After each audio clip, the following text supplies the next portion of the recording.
It has changed quite a bit. When I first started, I would come in, I was working the early morning shift then, so I would come in like at 3:30 or 4 o'clock in the morning, and the first thing I did was looked at the different computer models and the radars across the nation, the satellite pictures. Then we always had an overall briefing where a meteorologist who had been working all night and following the forecast would just give us a general comprehensive look at the weather picture and then the forecast, so that all on-camera meteorologists could be in sync with with what we say. I mean, we all have our different flavors, if you will, of how we tell the weather and how we describe the weather, but each one of us tells the same story. We just tell it with our own styles. Would you ever disagree or interpret things differently that meteorologist would say?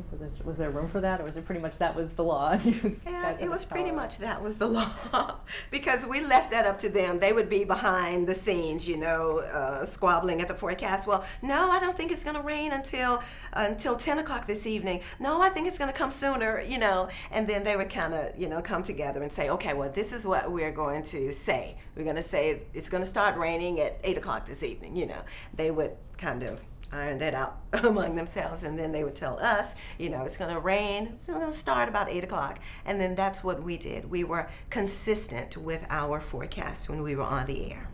After the briefing, then I would go back and, put together the individual graphics that I wanted to show for my particular segment.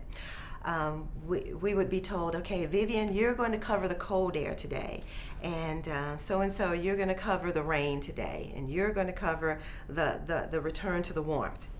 So if I knew that my story was the cold weather story, then I would go back and put together all of the graphics that I thought supported my story. And that was when we could be creative, because we could choose.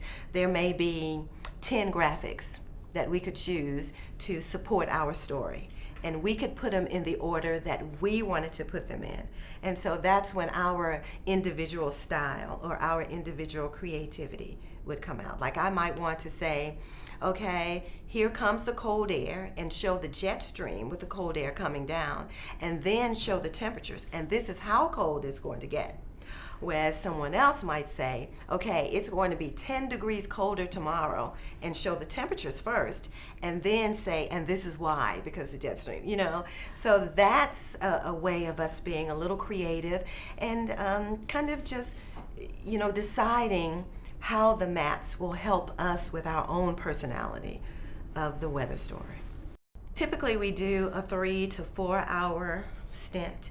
And of course, during commercial breaks, you can, check out, what's going on with the latest weather.